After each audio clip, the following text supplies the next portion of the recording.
Guys, kenalin nama saya Junsuka Nandi dengan NIM 200 100 121. It's Namo Buddhaya. Oke, jadi no basa-basi kita langsung saja masuk ke topik hari ini. Apa topiknya? Apa topiknya? Tahu? Gak kan? Ya, topik kita hari ini tentang pentingnya dan kepentingannya Pancasila Buddhis. Tapi jangan salah, topik kita hari ini lebih beda guys. Karena apa? Ya, topik kita hari ini membahas tentang mahasiswa kedokteran di Indonesia. Ya, Pancasila Buddhis, tetapi dalam masalah di kedokteran di Indonesia. Jadi kita akan bahas semua masalahnya satu persatu, kita akan kuak masalahnya satu persatu, kita akan kupas semua masalahnya satu persatu, dan kita akan jelaskan, kita akan hubungkan dengan Pancasila Buddhis. Kenapa ini melanggar, kenapa ini salah, nanti kita akan bahas. Oke, jadi simak terus video ini, dan penasaran dengan isinya? Let's check it out. Hello guys.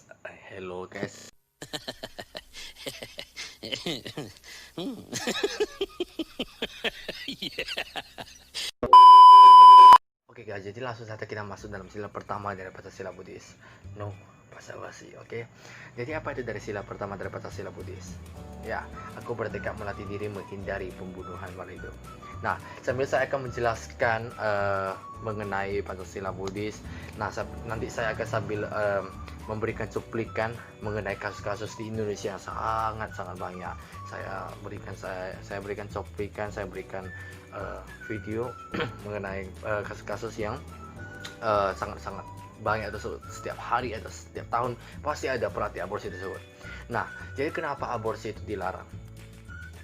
Ya, kita balik ke konsep dasarnya. Nah, aborsi itu apa? Aborsi itu pengguguran bayi. Nah, sedangkan manusia itu berasal dari ya bayi. Nah, berarti kita berarti menggugurkan bayi, berarti kita menggugurkan calon manusia, dan manusia itu merupakan satu makhluk hidup.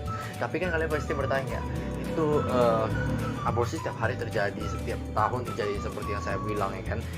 Berarti itu sudah umum dong ya kan. Berarti boleh saja kecuali ilegal ya kan.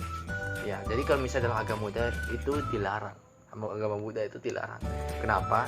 Nah, di dalam agama Buddha itu ada hukum kama dan hukum punabhava. Nah, kama itu apa? Nah, kama itu seperti mata uang bagi kita. Nah, mata uang yang nanti akan menentukan kita akan terlahir sebagai apa, nanti akan kita pas kita meninggalnya, pada saat kita maha parinibbana, pada saat kita parinibbana kita akan terlahir seperti apa. Itu di dalam surga, di dalam neraka, di alam surga dan segala macam, nanti itu ditentukan oleh kama kita sendiri. Oke? Nah, punabhava itu putu mimba lahir. Nanti kita akan jadi seperti apa, nanti kita lahir jadi seperti apa, itu ditentukan oleh kama kalian sendiri. Nah, seperti itu. Nah, tapi ada satu pertanyaan nih khusus dari saya. Kan saya udah jelaskan nih kan, nanti saya akan jawab ini di akhir dari video. Jadi tetap lanjut video ini sampai habis, dan jangan lupa like di bawah video ini ya. Nah, apa pertanyaan saya tadi? Yaitu kan aborsi itu kan dilarang ya kan. Nah, tapi dalam agama Buddha itu dikatakan tidak boleh membunuh makhluk hidup. Sedangkan bayi itu terbentuk jantungnya, mulai berdetak, baru bisa mengeluarkan darah itu kan nanti akan dibawa nutrisi, baru itu syarat makhluk itu kan bahwa ada nutrisi yang diasupkan dalam satu makhluk itu. Nah, ada jantungnya tersebut itu setelah 5 minggu. Jadi kan bisa ada kasus datang ke kita, itu bayinya di bawah 5 minggu, masih sekitar 3 minggu, 2 minggu, 4 minggu. Nah, itu boleh digugurkan atau tidak? Nah, nanti saya akan berikan jawabannya di akhir video ini. Jadi selalu stay tune dalam video ini, dan jangan lupa likes di bawah video ini. Oke, kita lanjut ke sila kedua.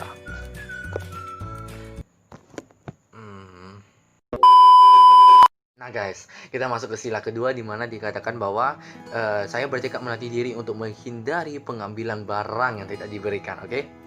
Nah, sebelumnya nanti saya akan memberikan cuplikan ke atas ini mengenai sila kedua, di mana di sana dapat Anda lihat bahwa itu adalah suatu kasus di mana seseorang kehilangan bola matanya. Itu seorang jenazah yang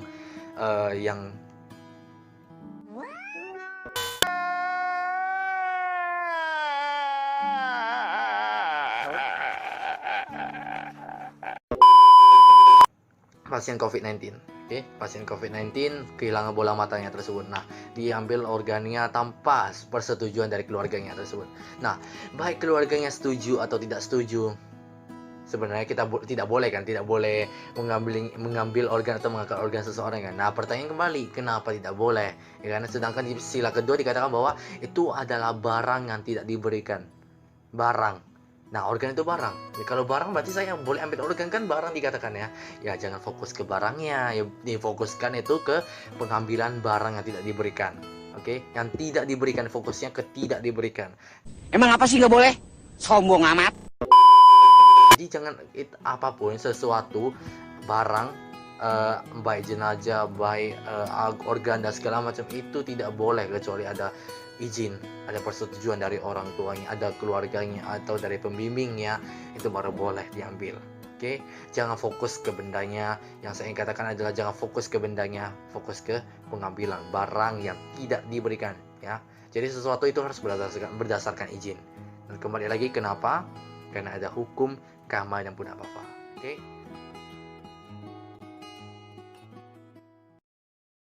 Tekad melatih diri untuk menghindari pembunuhan. Oke guys, langsung saja kita masuk ke dalam sila ketiga, di mana sila tersebut isinya adalah saya bertekad untuk melatih diri menghindari perbuatan asusila. Nah, setelah saya lihat, setelah saya cek ya di internet bahwa kasus pelecehan seksual terutama di bidang kedokteran itu sangat sedikit, sangat jarang atau bahkan tidak ada kasus tersebut terjadi di Indonesia, yang saat ini masih berada di luar negeri. Nah, tetapi yang ingin saya katakan sebagai suatu video edukasi, sebagai suatu video yang dimana memberitakan tentang kepentingan Pancasila dalam video ini, yang ingin saya tekankan bahwa sila ini merupakan sila yang sangat krusial dan sangat bahaya jika dilanggar dari sila-sila lainnya. Kenapa? Saya berikan satu contoh dari point of view kedokteran. Wait a minute. Who are you? Saya berikan satu contoh di mana jika ada seorang dokter ini katakan saja sebagai dokter A ya, dokter A ini pernah melakukan pelecehan seksual. Oke.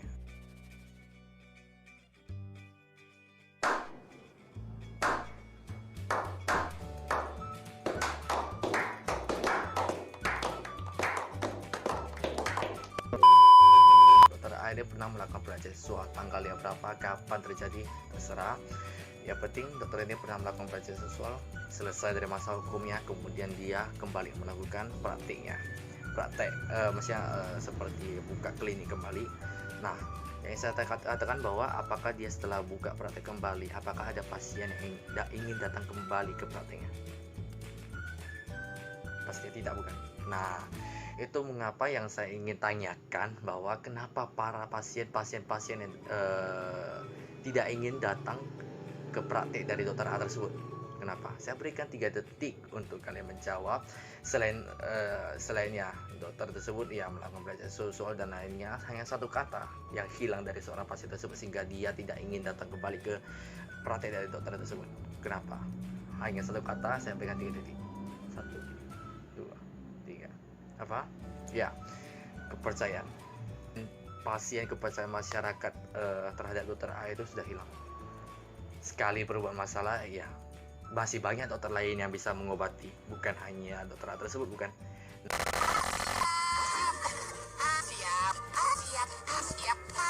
Nah, itulah mengapa yang ingin saya katakan adalah bukan hanya di kedokteran juga yang dimana pekerjaan yang dilakukan ya, yang ditekuninya itu membutuhkan kepercayaan. Semua bidang itu membutuhkan kepercayaan sebagai suatu fondasi dasar dari pekerjaan tersebut. Selain ya memang dia harus giat, selain dia memang ya harus mempunyai semangat untuk mengerjakannya, ya pasti dia harus dipercaya orang-orang. Itu gunanya sila, itu gunanya etika, itu gunanya norma-norma yang baik di dalam masyarakat. Fungsinya adalah untuk mendapatkan kepercayaan seseorang. Seperti itu. Ya, kita masuk ke dalam sila keempat. Oke guys, Stop it. Get some help. Oke guys, kita masuk ke dalam sila keempat, di mana sila ini berisi tentang saya bertekad untuk melatih diri menghindari ucapan bohong. Nah, topik yang ingin saya angkat hari ini adalah mengenai pembohongan pembohongan diagnosa.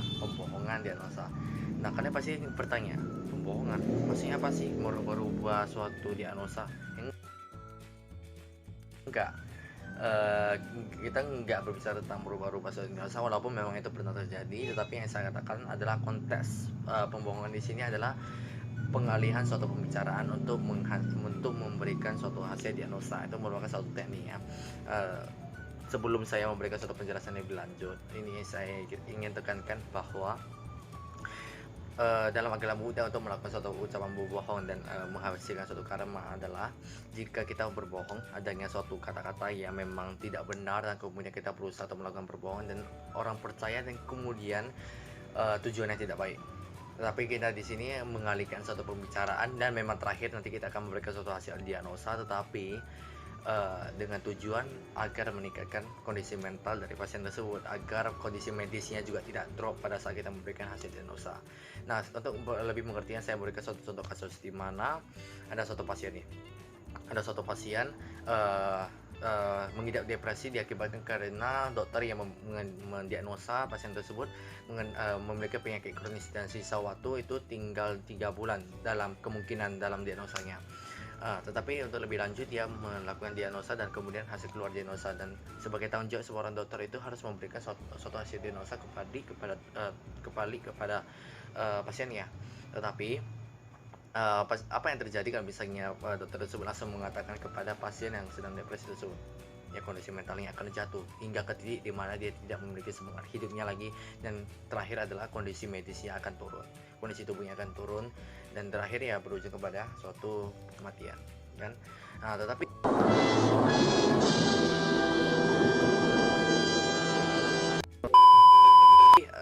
ada di mana yang dalam konteks pembohongan di sini adalah menginclude atau terdapat suatu motivasi, suatu inspirasi untuk membangkitkan kembali kondisi mental, kesehatan mental dari pasien tersebut hingga di mana dia stabil, agar kondisi medisnya tidak turun, kemudian kita baru memberikan hasil diagnosa tersebut. Nah, bukan berarti juga kita merubah-rubah suatu fakta diagnosa bahwa pasien itu tidak sakit, bahwa pasien itu tidak memiliki penyakit kronis ya.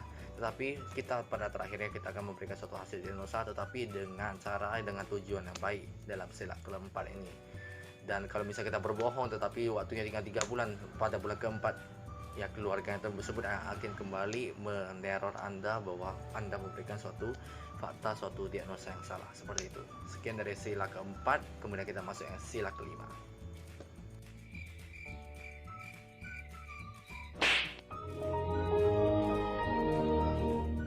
Mahasiswa